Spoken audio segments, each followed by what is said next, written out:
깊이 있는 시선으로 오늘을 바라보는 뉴스 퍼레이드 문을 열겠습니다. 오늘의 주요 뉴스 보시겠습니다. 이태원 참사 사망자가 한 명 더 발생해 어젯밤 11시 기준으로 155명으로 늘었습니다. 부상자는 총 152명으로 이 가운데 중상자는 30명입니다.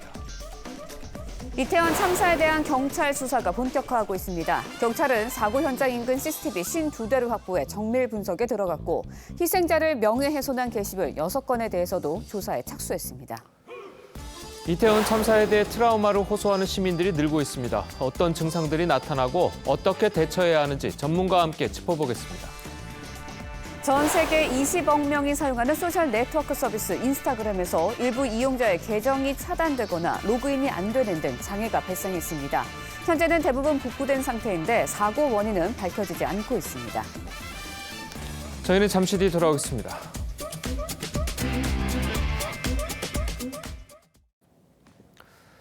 이태원 참사가 발생한 지 오늘로 나흘째로 접어들었습니다. 안타깝게도 사고 당시 중상을 입었던 20대 여성이 어젯밤 건강 상태가 악화돼서 숨을 거뒀습니다. 이번 참사 희생자는 모두 155명이 됐습니다. 정부는 어제부터 서울광장에 합동 분향소를 마련했는데요. 현장 나가 있는 취재기자 연결해 보겠습니다. 자, 고희동 기자, 그곳 상황 어떤가요? 네, 이곳 합동분향소에는 출근길을 이용해 분향을 하려는 시민들의 발걸음이 하나둘 이어지고 있습니다. 서울광장 합동분향소는 아침 8시부터 밤 10시까지 공식 운영되는데 서울시는 이외 시간에도 시민들의 자율적인 조문은 가능하다고 밝혔습니다.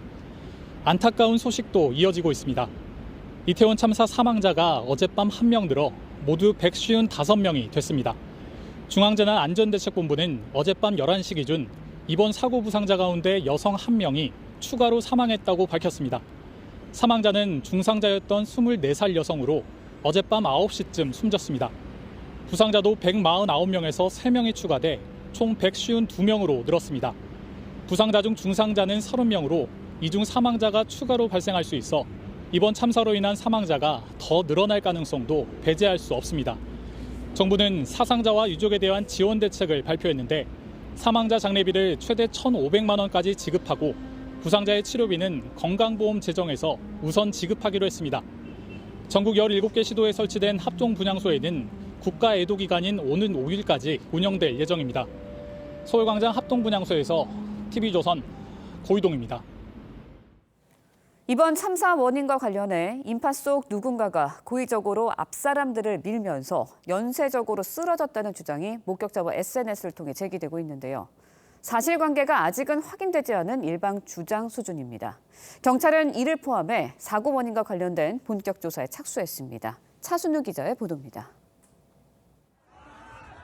참사 직전 인파들 사이에서 퍼진 소리.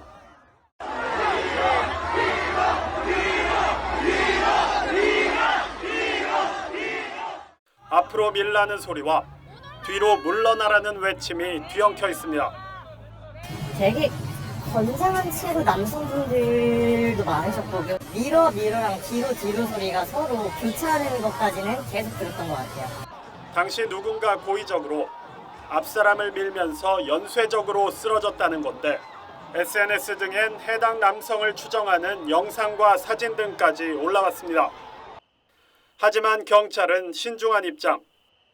경찰 관계자는 목격자 등을 상대로 사실관계를 확인 중이라며 아직 입건한 사람은 없다고 밝혔습니다. 사실이 확인돼도 인과관계 입증 등 처벌 여부는 별개입니다. 법정 가면은 그 인과관계 여부나 치사, 죽음에 이를 거를 예견 가능했냐에 대해서는 치열하게 공방이 있을 것 같아요. 이 밖에 당시 일부 클럽과 주점 관계자가 시민 대피를 거부했다는 주장도 나와 경찰이 조사 중입니다. 지자체나 경찰이 안전조치 의무를 다했는지도 조사할 예정이지만 사고 발생과 직접 관계 입증 등이 쉽지 않아 참사 책임 규명까진 갈 길이 멀다는 지적입니다. TV조선 차순우입니다. 안타까운 희생에 대한 애도의 물결이 이어지는 가운데 다른 한편에서는 피해자에 대한 2차 가해가 계속되고 있습니다. 피해자의 신체를 찍은 사진과 영상이 유포되는가 하면 부적절한 댓글도 게시됐는데요. 경찰은 내사에 착수했습니다. 주원진 기자의 보도입니다. 참사 발생 직후 필사적인 구조가 이뤄지는 현장. 일부 시민이 힘을 보태진 못할 망정 휴대전화를 들고 피해자 모습을 찍습니다. 사진과 동영상을 찍는 사람은 한둘이 아닌데 인터넷에는 당시 피해자를 찍은 영상이 곳곳에 유포되고 있습니다. 응급처치를 받는 피해자의 신체를 노출한 영상이 여과 없이 올라오는가 하면 피해자 신상 정보나 외모를 언급하는 등 부적절한 글도 여기저기 게시됐습니다. 경찰은 이런 행위가 피해자에 대한 2차 가해가 될 수 있다고 보고 관련 사건 6건을 내사 중입니다. 경찰은 성폭력 처벌법뿐만 아니라 유족이 고발하면 사자 명예훼손 혐의를 적용하는 방안도 검토 중입니다. 넘어진 사람들의 신체의 은밀한 부분을 촬영해서 유포한 경우에는 처벌받을 수 있습니다. 피해자가 사망한 경우에는 사자 명예훼손일 수 있죠. 검찰 사고대책본부도 2차 가해를 처벌할 법리 검토에 들어갔습니다. TV조선 주원진입니다. 경찰이 이태원 참사의 사고 원인을 밝히기 위해서 본격적인 수사에 나섰습니다. 네, 관련 내용 백성문 변호사와 함께 자세히 짚어봅니다. 안녕하세요. 네, 안녕하세요. 자, 어제는 이제 경찰이 현장 감식도 하고 이제 CCTV도 여러 개를 네. 이제 검사를 했다고 하는데요. 자, 어떤 점을 좀 중점적으로 살펴보고 있을까요? 일단 어제 오후 2시부터 4시까지 경찰과 국가수가 합동 감식을 실시했는데요.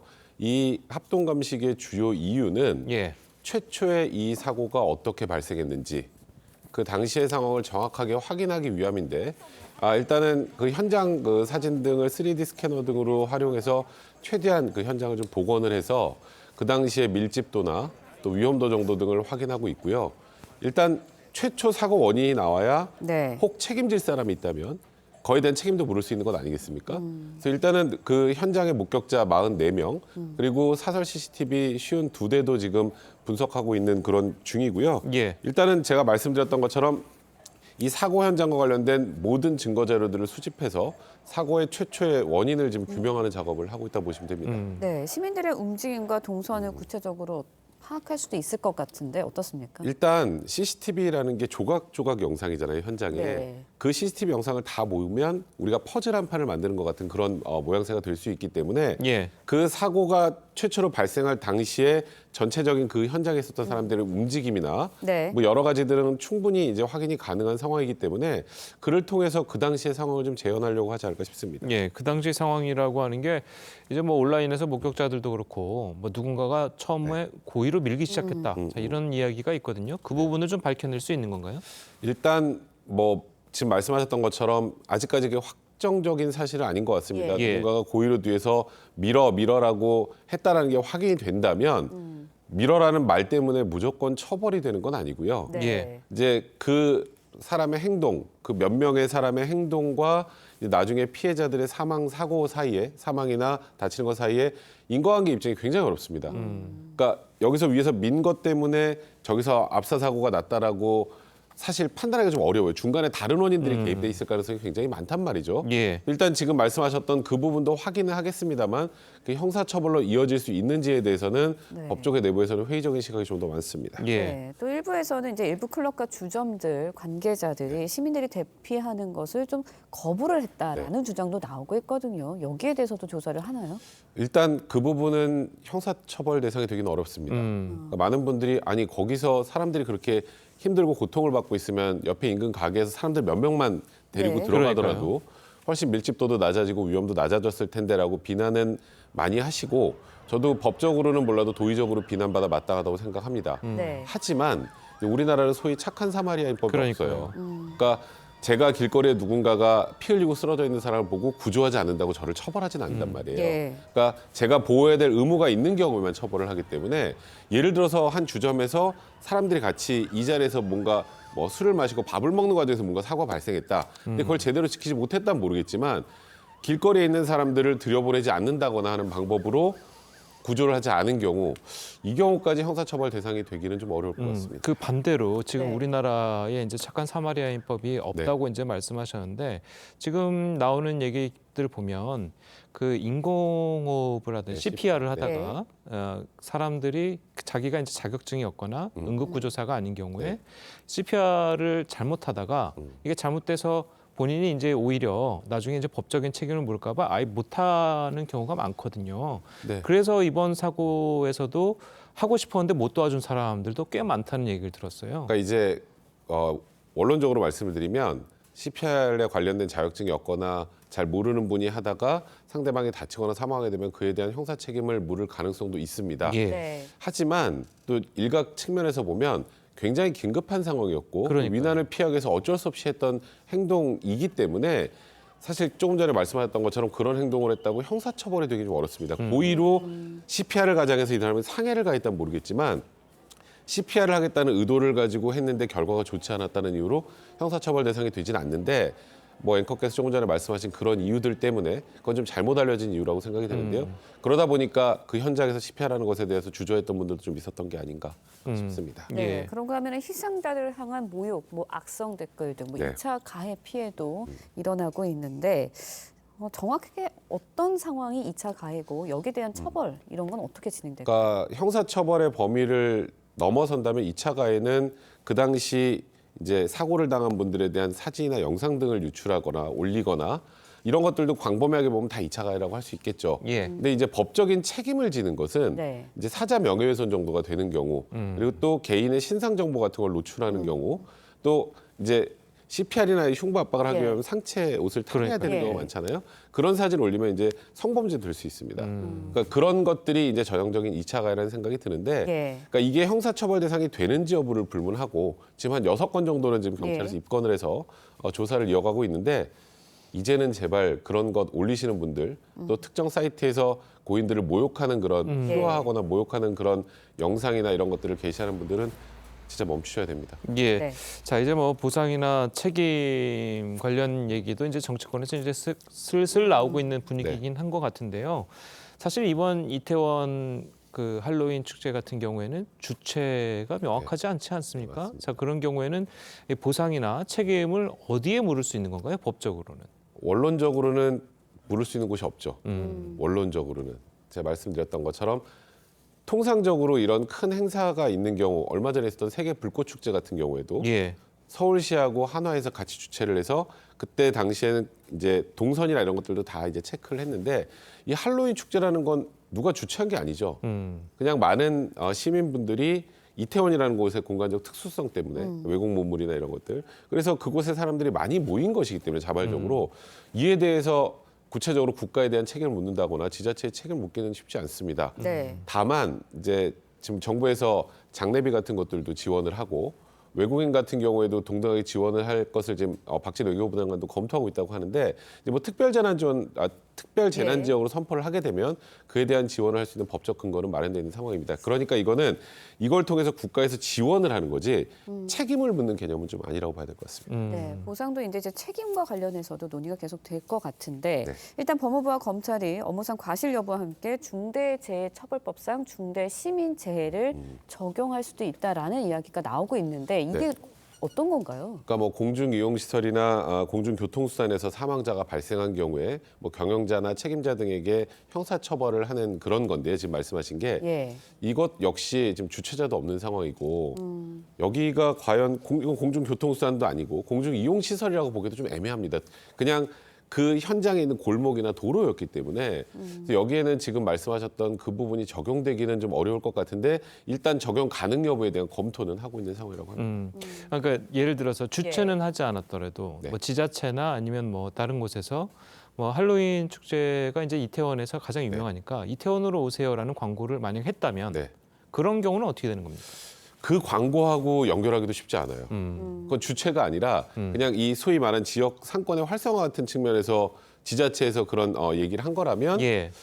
그걸 가지고 주최했다고 보기는 어렵기 때문에 바로 직접적인 책임을 묻기는 어려운데 예. 만약에 이제 그런 소위 사람들 많이 모이라는 시그널을 줬다면 그만큼 많이 모일 건 어느 정도 예측이 가능했으면 그에 대해서 뭐 경찰력을 배치한다거나 이번에 이제 가장 아쉬웠던 부분이 위에서 내려오는 골목에서 내려오는 그러니까요. 사람들과 예. 지하철 그 이태원역에서 올라오는 사람들이 충돌하면서 일어난 그렇죠. 거란 말이죠. 그 도로라도 이제 경찰력을 투입해서 일방으로만 바꿔놨어도 그러면 이런 사고가 발생하지 않았다는 얘기는 나옵니다. 하지만 이건 역시 사후적으로 생각해 보는 얘기지 그 당시에 이 부분까지 예측하기는 좀 어려웠다는 측면이 좀 있고요.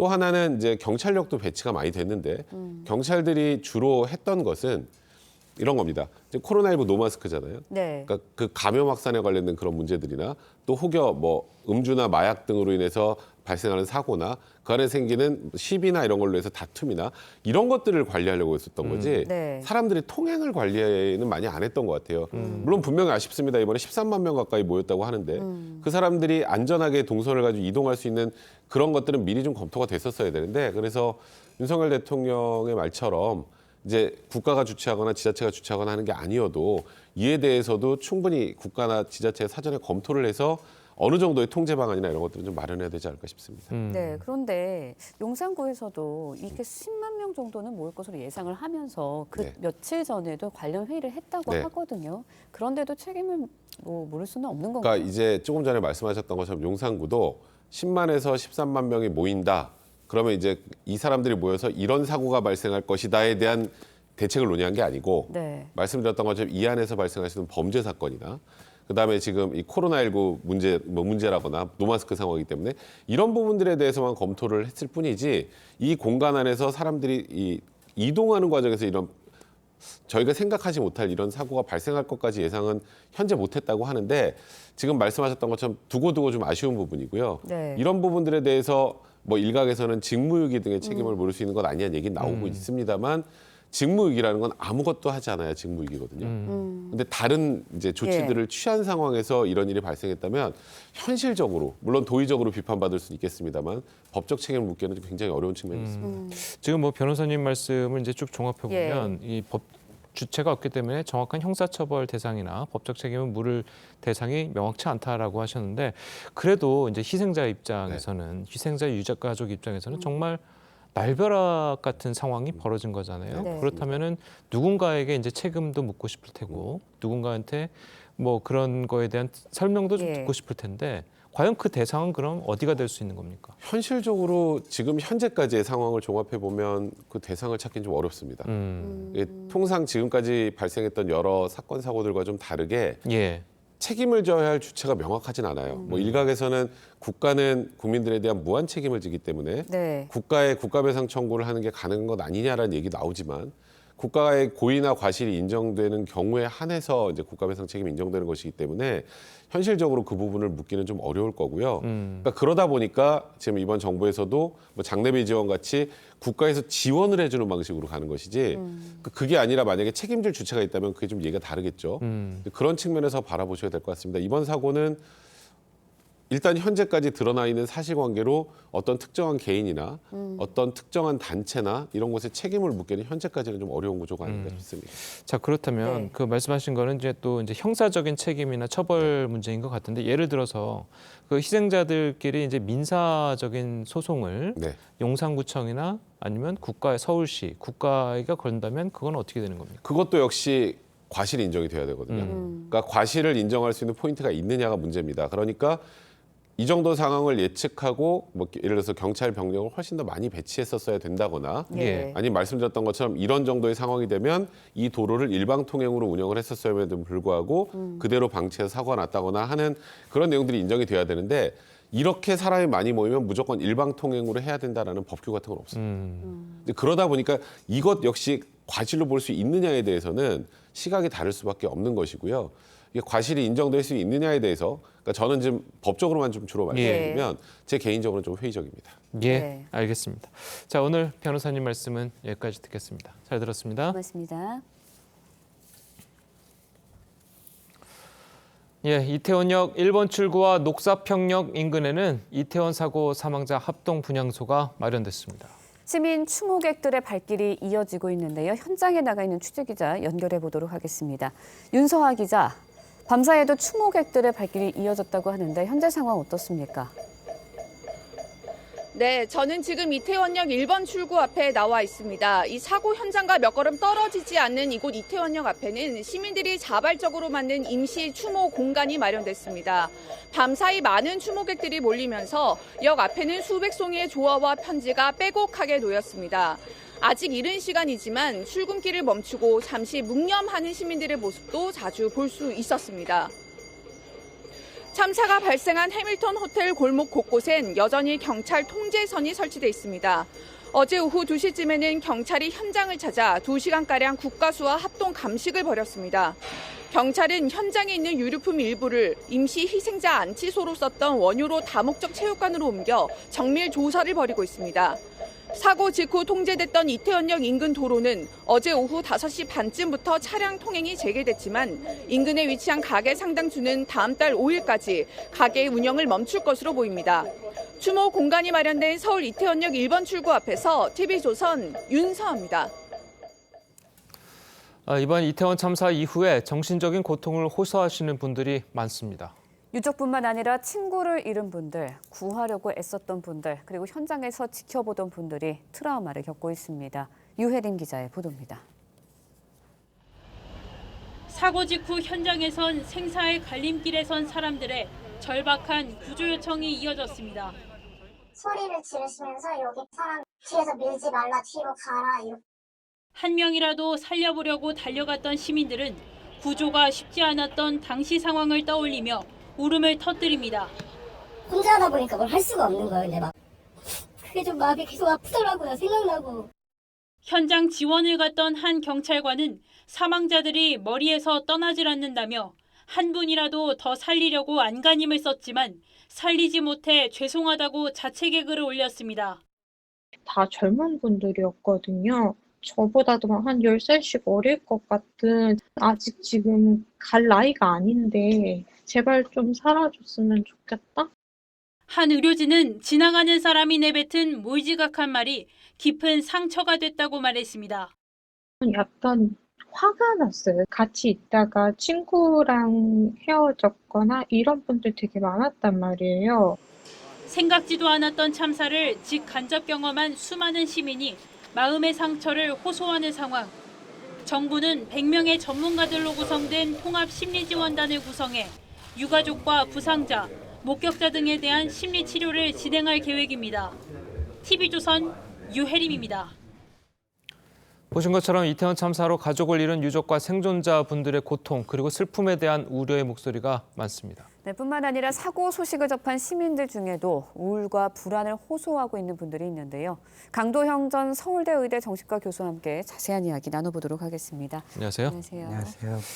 자, 이번 참사 같은 경우는 이제 코로나 이후 겪는 가장 큰 이제 국민적 트라우마라고 할 수가 있는데요. 자, 이렇게 어떤 식의 정신적인 고통이 나타나게 되는 겁니까?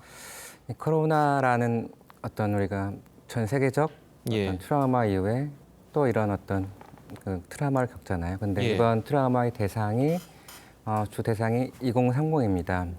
네, 트라우마 코로나 이후에 가장 어떻게 보면 피해를 받은 세대가 2030일 수 있고 실제로 이제 코로나 학번 그다음에 코로나 이후에 이제 취업이 제한되면서 사실 코로나 이후에 자살률을 조사했을 때 다른 연령대의 어떤 자살률은 감소하는데 20대, 10대 여성들의 자살률이 증가하고 최근 들어서는 20대 남자분들의 어떤 자살률이 증가되는 걸 봤을 때 그런 와중에 좀 뭔가 그 20, 30대 흔히 MZ세대라고 하죠. 이런 어떤 놀이와 축제 현장에서 이런 예기치 않은 비극이 일어나는 거는 굉장히 큰 사회적 충격을 가져다 줬을 거라고 생각하고 앞으로 이 문제를 해결하는 데 있어서 개인적인 어떤 치료뿐만 아니라 2030 세대에 대한 어떤 관심, 배려 그게 정책에 반영되는 게 필요할 거라고 생각됩니다. 근데 사고가 여러 종류가 있지 않습니까? 다리가 붕괴된다든지 아니면 건물이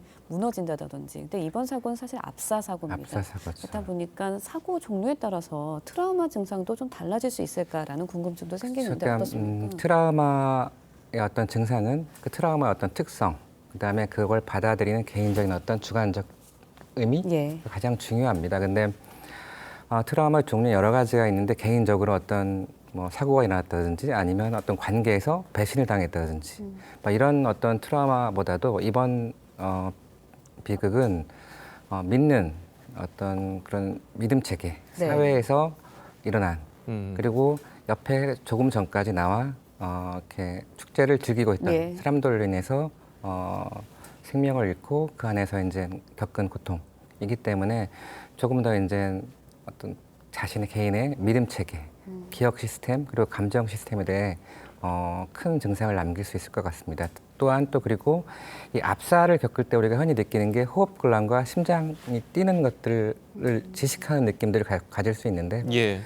저도 지금 네. 이렇게 인터뷰를 하고 있지만 네. 심장이 뛰고 있잖아요. 네. 그러다 보니까 이런 어떤 영상이나 언론을 통해서 이런 보도를 봤을 때 네. 혹시나 내 심장에도 이렇게 해서 굉장히 많이 이제 그 여파가 이렇게 다른 일반인들에게도 갈 수 있는 어떤 그런 트라우마의 특성이라고 볼 수 있을 것 같습니다. 예.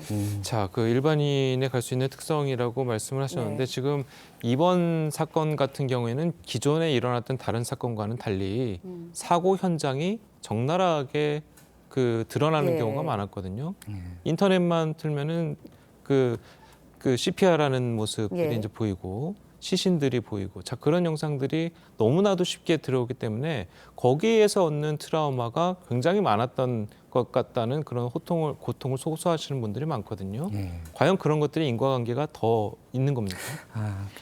당연히 그렇죠. 그러니까 예. 제가 진료 현장에서 그 장소에 있었던 분을 이렇게 만난 적이 있었어요. 예. 그분도 한 몇 시간 전에 그 골목에 있다가 잠깐 뭐 자기는 별로 그 골목에 있고 싶었는데 자리를 옮기자고 해서 실내로 들어와서 그 참사를 면한 거죠. 근데 그 얘기를 듣고 나와서 다시 그 CPR하고 그런 장면을 보면서 두 가지 생각이 들었다고 해요. 하나는 나는 살았구나.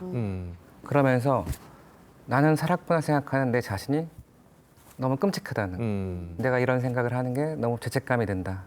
그러니까 그런 장면들 자체가 우리 그 사람들이 어떤 고통을 당하는 걸 보는 것 자체가 우리는 거기에 공감을 하잖아요. 그런 게 퍼지는 것 자체가 우리 뇌에 영향을 주고 더 이렇게 트라우마의 어떤 그 후유증을 악화시킬 수 있는 겁니다. 예. 네.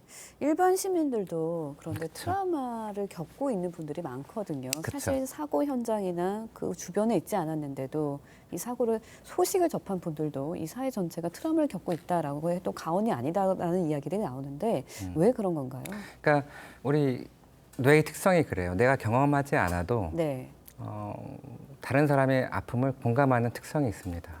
그러니까 경험하지 않은 연속극이나 드라마, 영화 같은 걸 보면서 눈물을 흘리고 또 거기서 같이 분개하고 하는 부분들은 우리 뇌에 다른 사람의 아픔을 공감하는 특성이 있고 특히 같은 민족, 이런 같은 사람 이런 경우에 더 그렇고요. 또 젊은 세대들은 우리의 어떤 뭐 조카이기도 하고 누구에게는 아들이고 딸이고 누구에게는 손자이고 손녀이기 때문에 훨씬 더 공감이 갈 수 있고 그런 모습을 보면 더 아플 수 있습니다. 또 그다음에 두 번째는 뭐 앵커님들은 어떨지 모르겠지만 이번 일을 직접 겪지 않은 분들도 살아오면서 자기 안에 트라우마가 있습니다. 한 번씩은 겪은 뭐 그게 아주 뭐 생명에 위협을 줄 정도는 아니라 하더라도 근데 가장으로서 누구의 어머니로서 어떤 이름으로서 그 트라우마를 누르며 지내오고 있는데 이런 큰 사회적 재난에 의한 트라우마를 볼 때 다시 그 트라우마가 다시 살아나면서 우울해지고 힘이 빠지고 무기력해지고 이런 것들을 경험할 수 있는 거죠. 네, 이런 두 가지 측면이 있을 것 같습니다. 자, 그렇다면 그런 증상을 겪는 분들이 지금 상당히 많은 걸로 저희도 알고 있는데 그분들은 그러면 어떻게 좀 해결을 해야 되는 건가요? 그러니까 증상에 따라 조금 다를 것 같아요. 그러니까 그 직접 그 장소에 있었던 분, 그러니까 그 사고, 그 트라우마를 겪었던 분과 그 가족, 유가족분들, 그분들은 레벨 1, 굉장히 그 충격이 크죠. 그리고 또 두 번째로는 그 옆에서 그걸 목격한 분. 세 번째는 여기 계시는 그 취재하시는 기자분들이나 방송하시는 분들. 네 번째로는 이제 그 지역에 계시고 방송을 통해서 보시는 분들도 트라우마를 갖기 조금 정도의 차이는 있지만 트라우마를 받는다고 해요. 그래서 그 정도의 증상에 따라서 해결 방법은 틀리지만 기본적으로 처음 트라우마가 생기고 나서 굉장히 크리티컬한 피리어드가 한 달입니다. 그래서 우리가 요즘 이 참사 이후에 외상후 스트레스 장애 PTSD라는 말이 굉장히 유행하고 있는데 이 한 달을 어떻게 우리가 관리하냐에 따라서 외상후 스트레스 장애로 가는지 안 가는지가 정해지기 때문에 이 한 달은 어떻게 관리하냐 굉장히 중요하고 가장 중요한 거는 여러 가지 방법들이 있지만 조금 내 인생을 이 트라우마 관점으로 보는 게 아니라 조금 길게 보는 거예요. 그러니까 트라우마를 겪었으면 이게 전부인 것 같지만 내 인생은 이걸로 이런 게 아니라 이전에 많은 인생들이 있었고 그 인생 중에 하나 일어났다는 거.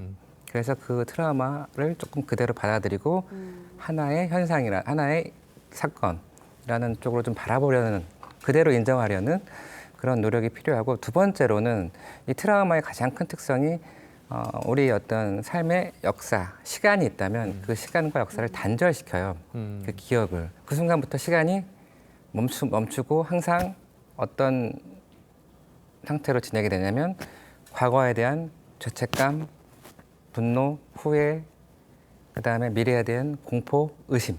그래서 현재의 삶이 과거와 현재로 왔다 갔다 할 수 있는데 자꾸 현재, 일상에 머물려는 연습이 필요합니다. 그래서 현재에 머물기 위해서 지금 내가 현재 할 수 있는 기본적인 거, 좋아하는 사람과 친한 사람과 공감받으려 얘기하고 친밀감을 확인하고 할 수 있는 몸을 좀 쓰고 그리고 더 중요한 거는 많은 분들이 이런 그 어려운 일을 당하면 이 힘든 상황을 피하기 위해서 결정을 조급하게 내리는 경우들이 있어요. 네. 조급해집니다. 경험해 보신 적 있죠? 불안해지면 조급해. 그러니까요. 근데 그 내린 결정이 오히려 나중에 내 트라우마가 해결되고 났을 때 그때 내린 결정으로 인해서 더 힘들어지는 경우가 있어요. 그러니까 그런 중요한 결정은 좀 미루도록. 왜? 상처는 아무니까 아물 때까지 기다려주는 게 굉장히 중요할 수 있을 것 같습니다. 네. 그런데 이번 사건을 보면 20대의 희생이 컸거든요. 그렇다 보니까 사건을 바라보고 있는 그 또래 집단에 대한 우려도 좀 나오고 있습니다. 특히 취약한 계층에 대한 이야기들이 나오고 있는데 어떻게 보시나요? 그러니까 뭐 집단 심리 치료 같은 게 좀 필요할까요? 어떻게 보십니까?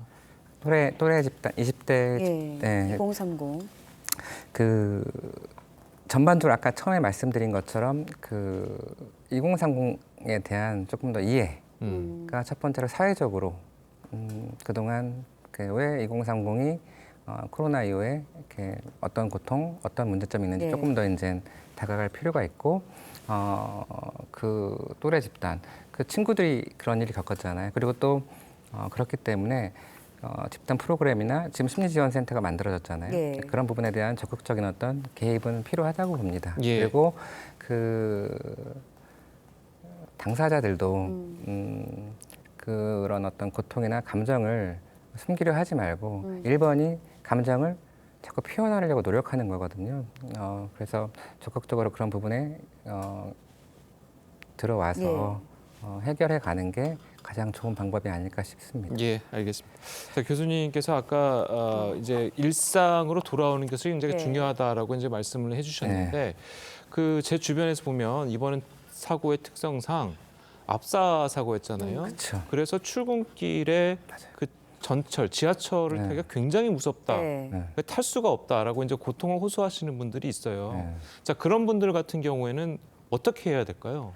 그렇죠. 저도 이번 그 사고를 보면서 가장 정신과 의사다 보니까 가장 걱정되는 어떤 분이 정신과 질환 쪽에서는 공황 장애를 가지신 거예요. 그리고 또 신체 질환을 가지신 분은 또 지금 겨울이잖아요. 추워지잖아요. 특히 위험한 심장이나 호흡기 질환을 가진 분들. 왜 평소에 자기가 어떤 좀 질식한 느낌, 심장이 빨리 뛴다는 느낌을 느끼시는 분들은 그 장면을 봤을 때 그렇지 않아도 그런 증상이 있는데 굉장히 큰 어떤 트라우마가 됐을 거라고 생각을 해요. 그러니까 그분들에 대해서도 단순히 그 이태원에서 그 트라우마를 겪으신 분들 말고도 그런 분들에 대해서도 심리적 지원이 들어가야 된다고 생각합니다. 그리고 그 분들도 나는 그 트라우마랑 상관없어서 생각하지 마시고 신체적 질환 또 아니면 내가 원래 정신적 질환 특히 공황장애 같은 질환이 있다면 이런 트라우마, 국가적 트라우마, 사회적 트라우마 이외에는 조금 더 이전보다 조금 더 스트릭트하게 자기 건강 관리 또 체크를 해보는 게 굉장히 중요하다고 생각이 듭니다. 그럼 당장은 지하철 같은 거를 타지 않도록 하고 심리 상담을 받거나 이러는 게 맞다라는 말씀이십니까? 그러니까 증상이 조금 이렇게 나오면 그건 조금 도움을 받는 게 좋아요. 알겠습니다. 자, 오늘 교수님 말씀 여기까지 듣겠습니다. 잘 들었습니다. 고맙습니다. 고맙습니다. 예, 민주당이 이상민 행안부 장관의 발언을 문제 삼고 나섰습니다. 이번 사건의 책임 소재를 가리려는 건데 자칫 대형 참사가 정치적 공방으로 번지는 건 아닐지 우려의 목소리가 나오고 있습니다. 김태훈 기자의 보도입니다. 이태원 참사 직후 민주당 이재명 대표는 유가족 위로와 사태 수습을 위해 정쟁 중단을 먼저 제안했습니다. 지금은 무엇보다도 사고의 수습에 만전을 기할 때입니다. 하지만 하루 만에 사고 원인에 대한 정부 책임 규명을 들고 나왔습니다. 특히 경찰과 소방 인력을 미리 배치해서 해결될 수 있었던 문제는 아니라고 한 이상민 행안부 장관을 집중 공격했습니다. 정부 당국 역시도 나는 책임이 없다, 할 만큼 했다 이런 태도를 보여서 국민들을 분노하게 할 것이 아니라 사과할 사람들은 사과하지 않고 책임 있는 사람은 책임 회피성 말을 합니다. 이 대표는 이태원 현장을 찾아 용산 소방서장에게도 연례 행사인데 왜 진입 통제나 차도와 인도 분리를 하지 않았냐고 따져 묻기도 했습니다. 국민의힘은 사고 수습과 피해자 추모가 우선이라고 선수습을 강조했습니다. 지금은 추궁의 시간이 아닌 추모의 시간입니다. 슬픔을 나누고 기도해야 할 시간입니다. 다만 당 일각에서는 안전을 책임진 행안부 장관은 각별히 언행을 조심해야 한다는 비판도 나왔습니다. 논란이 일자 이 장관은 국민께서 염려하실 수 있는 발언을 해 유감스럽고 더욱 사고 수습에 전념하겠다고 사과했습니다. TV조선 김태훈입니다. 이태원 참사가 일어난 바로 다음 날 민주당 서영석 의원이 지역구 당원 60여 명과 술자리를 가져서 논란이 되고 있습니다. 서 의원은 이미 잡혀있던 모임이었다고 해명했지만 국가 애도 기간이 시작된 날이어서 비판을 받고 있습니다. 권은영 기자입니다. 경기 파주의 한 저수지. 민주당 서영석 의원과 수십 명이 모여 있고 야외 테이블에는 소주와 맥주, 안주가 올려져 있습니다. 한 테이블에 앉은 서 의원은 웃음을 띠고 다른 참석자는 엄지를 들고 있습니다. 이후 인근 식당에서도 수십 명이 둘러앉은 테이블 위에 술잔이 가득 채워져 있습니다.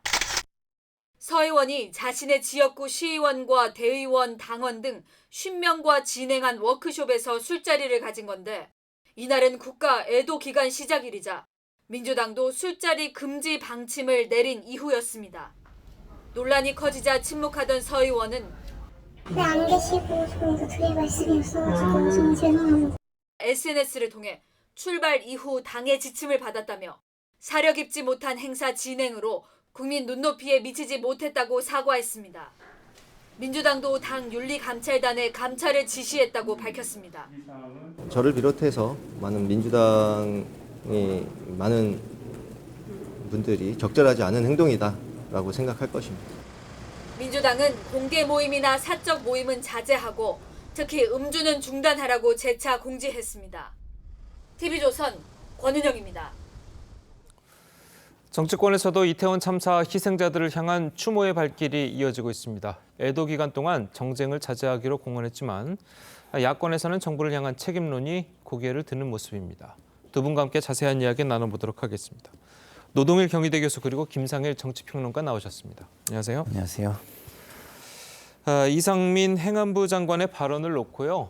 야당에서 책임론이 나오기 시작했습니다. 논란이 됐던 발언과 여야의 입장을 한껏 들어보겠습니다.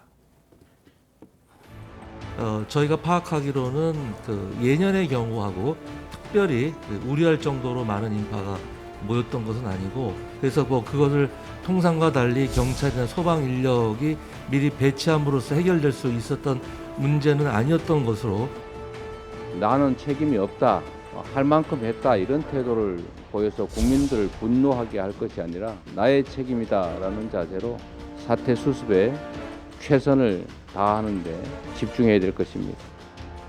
지금은 추궁의 시간이 아닌 추모의 시간입니다.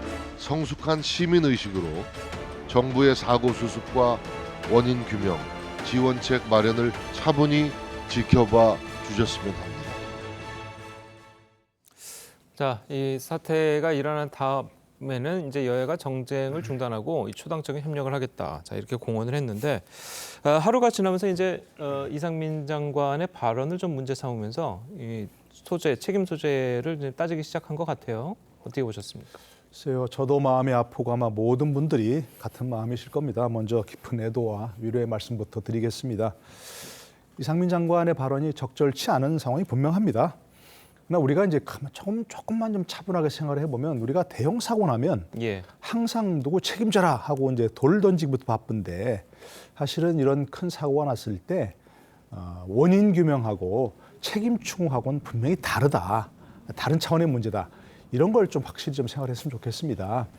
물론 대형 사고 나면 우리 뭐부터 누구 뭐 책임져라, 뭐 사퇴하라, 물러나라 이렇게부터 얘기하면 사고 수습이 제대로 되지 않고 그 사고가 왜 발생했는지 구조적인 문제가 있는 것인지 원인 규명이 잘 안 되는 경우가 많이 있거든요.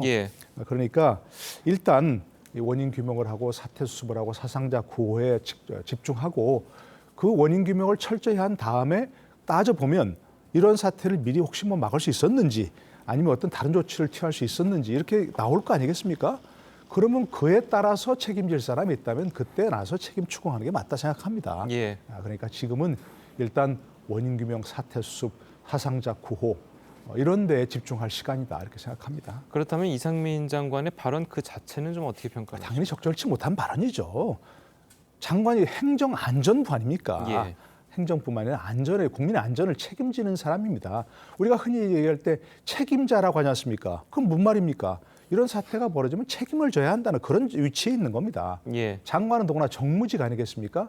정무직은 국민의 눈높이에서 정무적 판단을 해야 할 그런 사람을 정무직이라고 부르는 것이거든요. 그러니까 행정안전부 장관으로서 국민의 안전을 총책임져야 하는 그런 사람으로서 이런 사태가 발생해서 정말 죄송하다. 그 사태 수습에 최선을 다하고 원인 규명하고 그다음에 모든 일이 정리된 다음에 책임질 일이 있으면 책임지겠다. 이렇게 얘기를 했어야 되는 거죠, 당연히. 그래서 그리고 본인 말처럼 경찰이나 소방 인력을 더 배치해서 해결될 문제가 아니었다? 그런 문제인지 아닌지 아직 모르잖아요. 원인 규명을 안 해봤으니까. 혹시라도 경찰이나 소방 인력을 더 많이 배치했으면 이런 사고를 미연에 방지했을 수도 있는 그런 문제고 아직은 모르니까 그 문제에 대해서 먼저 단정하고 그렇게 해서 마치 자신이 책임이 없다는 식으로 빠져나가려고 하는 건 바람직하지 않은 그런 발언이 있다는 건 분명합니다. 알겠습니다. 자, 교수님 말씀은 이제 이상민 행안부 장관은 부적절했지만 그렇다고 해서 민주당이 지금 그것을 정쟁의 소지로 삼는 것도 그렇게 썩 좋지는 않다. 이렇게 평가를 하셨는데 좀 어떻게 보셨습니까? 그러니까 저는 제가 방송을 나오면서 항상 생각하는 게 뭐냐면 이런 거예요. 내가 오늘 이 말을 누구를 위해서 하고 있는가 이거거든요. 그러니까 책임 있는 자리에 있는 분들이 무슨 말이나 행동을 할 때 누구를 위해서 그것을 하고 있는가를 생각하는 게 가장 중요하다고 생각합니다. 국민을 위해서 하는 일이라면 책임 추궁도 해야 되겠죠. 그렇지만 지금 상황에서 그것이 자기들을 위한 거라면 그것은 정쟁을 유발하는 것뿐이 안 되는 거예요. 그러니까 야당도 마찬가지고 정진석 비대위원장도 추모만 강조할 그런 게 아니에요. 그냥 지금은 국민을 위해서 필요한 거를 자기들이 할 수 있는 게 뭔지를 깊이 생각하고 그걸 위해서 행동하고 말을 하면 이런 일은 없어요. 제가 볼 때는. 왜? 지금 가족들이 중요하면 가족들을 한 번이라도 더 찾아가 보려고 하거나 아니면 찾아가 볼 수 없다면 그 주변의 전문가들한테 우리가 뭘 해야 됩니까? 어떻게 해야 됩니까? 이런 걸 묻는다거나 이런 걸 해야 되겠죠. 그러니까 지금 자기를 먼저 생각하면 책임을 회피하는 말을 하게 돼 있습니다. 이상민 장관도 마찬가지고 야당은 이거를 이용하려고 하면 이걸 정쟁으로 몰고 가게 됩니다. 그러니까 이거에 국민을 위한 게 아니에요. 정진석 비대위원장도 마찬가지예요. 이거를 갖다가 추궁을 하지 마라 이런 얘기도 할 필요가 없어요. 국민을 위해서 뭘 할 것만 생각하고 여야가 그거에 매진했으면 한다. 저는 이 말씀을 꼭 드리고 싶습니다. 알겠습니다.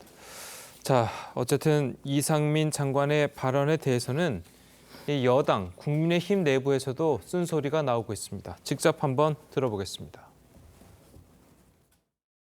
이렇게 그 국민들의 아픔을 그 이해하고 또 국민들의 아픔에 동참하는 모습이 아닌 형태의 그런 언행은 조심해야 된다. 이상민 장관이 이제 비정치인이시고 네. 그리고 그런 부분들에 대해서 일반 국민들이 들으시기에 그 적절한 발언은 아니라고 생각을 합니다. 지금은 언행, 특히 말 조심해야 되고요. 특히 그 좀 더 스스로 좀 책임감을 가지고 좀 무겁게 이 문제를 좀 바라다보는 것이 좋을 것 같습니다. 예, 그 여당의 정치인들도 이제 아까 교수님 말씀하신 거랑 이제 비슷한 발언들을 했는데, 자, 유승민 전 의원 같은 경우는 아예 그냥 파면을 해야 된다. 자, 이렇게까지 이야기를 했어요. 글쎄, 참 그것도 아쉬운 부분이에요. 물론 유승민 전 의원의 어떤 생각, 뭐 국민적 분노를 대신하는 뭐 그런 거는 얘기라고 생각이 되는데요. 다시 한 말씀드리지만 원인 규명과 책임 추궁은 다릅니다. 원인 규명을 먼저 하고 그리고 사고 수습을 하고 그리고 사상자 구호를 하고 가족들에 대한 책임 이런 걸 다 한 다음에 그다음에 원인 규명을 철저히 해봐서 장관이 책임질 일이 있다면 책임지게 한다. 이렇게 하는 것이지 파면부터 하라. 뭐 그다음에 이렇게 사퇴하라. 이렇게부터 얘기하는 것은 결국 국민이 듣고 싶은 얘기가 아니고 자기 존재를 부각시키기 위해서 하는 것이거든요. 아까 예. 김평론가 잘 말씀하셨지만 이런 얘기할 때 누군가 국민 눈높이에서 얘기하는 건 분명히 누구나 얘기할 수 있어요.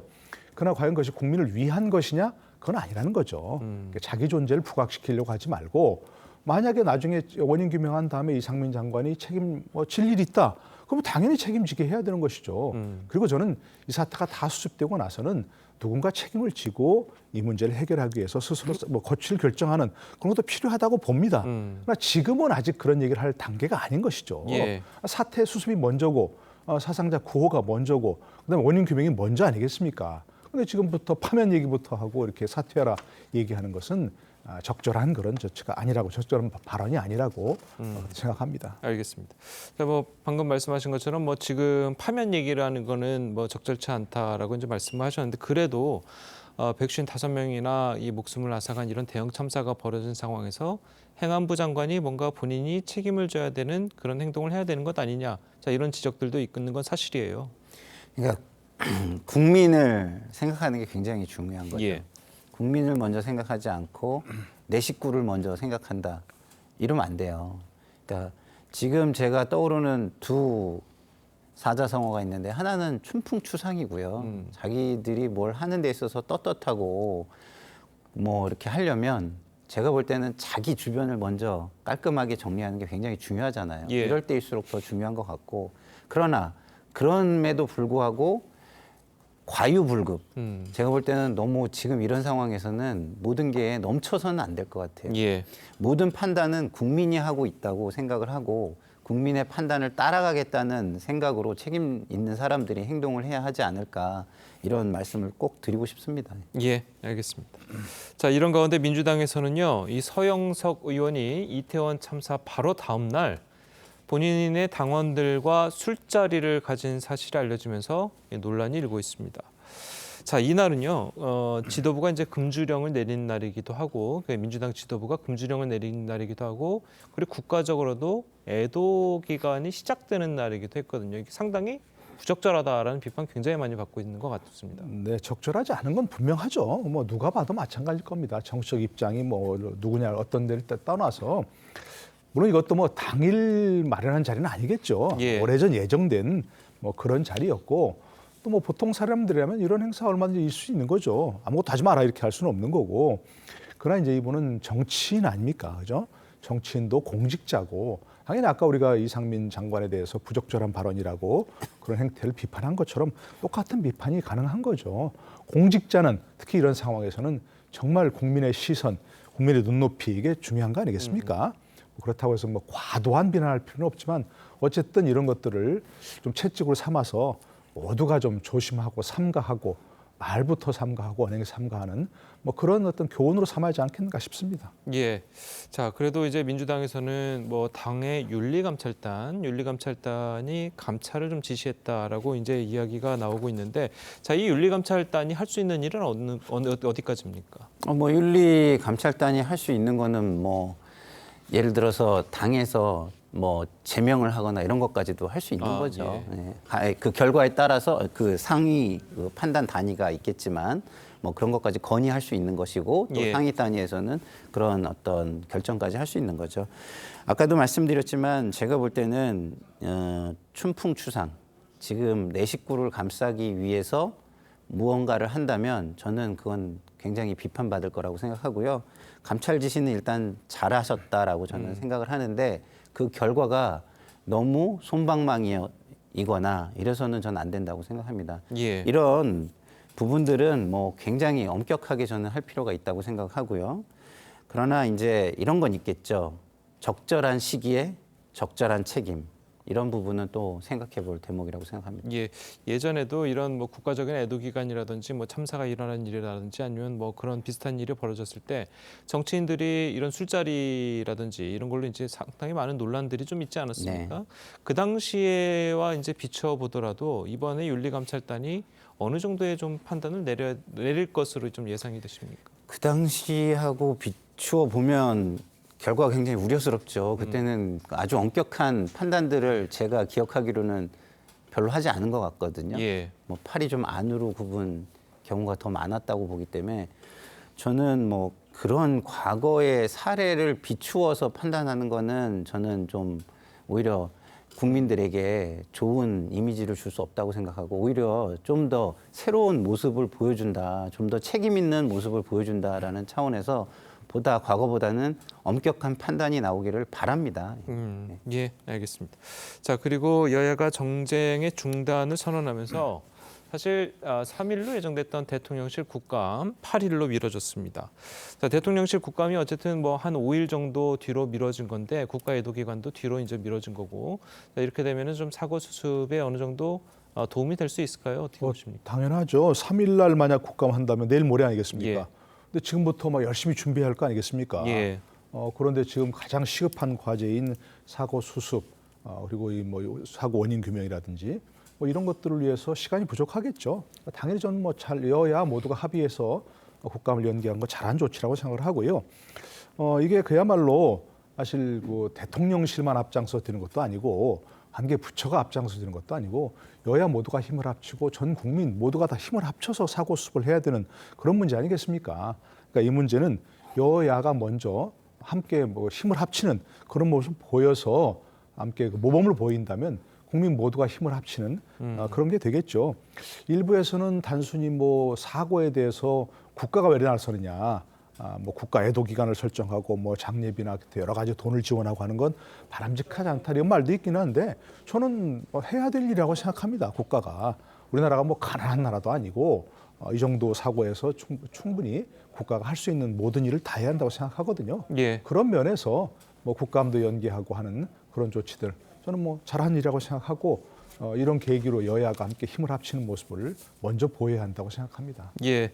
자, 어쨌든 윤석열 대통령으로서는 이번 참사가 또 한 번의 이제 리더십의 시험대가 될 것으로 보이는데요. 좀 어떻게 전망하십니까? 예, 뭐 근데 다행스러운 거는 과거보다 발전하는 모습, 뭐 발전하는 리더십을 보여주고 계셔서 다행이라고 생각합니다. 과거 예. 뭐 이제 관악구 수해 현장이나 이런 데서 대통령께서 스스로 논란을 좀 일으키신 적이 있잖아요. 근데 이번에 보면은 뭐 논란될 발언이라든가 행동이라든가 이런 거 전혀 없이 차분하게 사고를 수습하시는 모습 그리고 국민에게 애도의 모습을 보여주는 거 이런 거는 굉장히 좀 잘하시고 있는 것 같습니다. 예, 알겠습니다. 자, 오늘 두 분 말씀은 여기까지 듣겠습니다. 잘 들었습니다. 고맙습니다.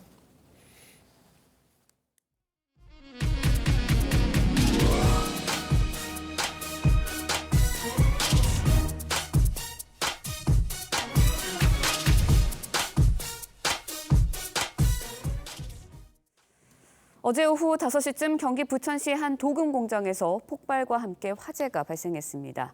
이 사고로 공장 작업을 하던 60대 남성 A씨가 다리 등 온몸에 2도 화상을 입었고 50대 남성 B씨도 다리에 1도 화상을 입어 병원으로 옮겨졌습니다. 소방당국은 A씨가 석유계 유기용제인 솔벤트로 부품 불순물 제거 작업을 하다 폭발 사고가 난 것으로 보고 조사 중입니다. 전 세계 20억 명가량이 사용하고 있는 대표적인 소셜미디어 인스타그램에서 어젯밤부터 일부 이용자의 계정이 차단되거나 로그인이 되지 않는 등의 오류가 발생했습니다. 인스타그램 측은 불편을 초래해 죄송하다고 밝혔는데 아직 원인이 밝혀지지 않고 있습니다. 고서정 기자의 보도입니다. 전 세계 약 20억 명이 이용하는 SNS, 인스타그램에 접속 장애가 발생한 건 한국 시간으로 어젯밤 10시 30분쯤부터였습니다. 접속을 시도하면 확인할 수 없는 계정은 영구적으로 비활성화된다거나 계정을 일시 차단했다는 경고 메시지가 떴습니다.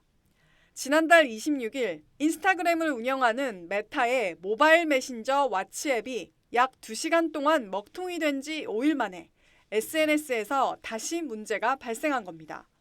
인스타그램 측은 공식 트위터 계정을 통해 일부 이용자가 인스타그램 계정 접속에 어려움을 겪고 있다며 현재 원인에 대해 조사 중이며 불편을 초래해 죄송하다는 입장을 밝혔습니다. SNS 등에서는 인스타그램 계정에 로그인이 되지 않고 계정 팔로워 수가 감소했다는 글들이 잇따르고 있습니다. 오류는 국내뿐만 아니라 전 세계적으로 발생한 것으로 파악됐습니다. 현재 인스타그램은 정상 이용이 대부분 가능해진 상태입니다. TV조선 고서정입니다. 11월의 첫 출근길 안전운전 하셔야겠습니다. 내륙 곳곳에 오전까지 가시거리 200m 미만의 짙은 안개가 끼는 곳이 많겠습니다. 안개가 걷히고 나면 남부지방과 제주는 맑은 하늘이 드러나겠고요. 중부지방에는 낮까지 빗방울이 살짝 떨어지다가 차차 맑아질 것으로 보입니다. 오늘도 일교차 큰 늦가을 날씨가 계속되겠습니다. 현재 기온 서울 11도로 어제 같은 시각과 비슷하게 출발을 하고 있고요. 낮에는 18도까지 올라서 예년 기온을 살짝 웃돌겠습니다. 대전 20도, 부산은 23도까지 오르겠습니다. 오늘 서쪽 지방을 중심으로는 초미세먼지 농도가 짙어지겠습니다. 경기 남부와 충남, 전북 지역은 종일 공기가 탁하겠고요. 서울 등 그 밖의 수도권 지역은 오전 한때 공기가 탁해질 것으로 보입니다. 내일까지는 예년 수준의 늦가을 날씨가 이어지다가 목요일 낮부터 찬 공기가 유입이 되겠는데요. 금요일 서울 아침 기온 1도까지 뚝 떨어지면서 올가을 들어서 가장 추운 아침이 찾아올 전망입니다. 날씨였습니다. 화요일 아침 뉴스 퍼레이드는 여기서 마치겠습니다. 네, 저희는 내일 아침 7시 30분에 다시 찾아뵙겠습니다. 시청해주신 여러분 고맙습니다.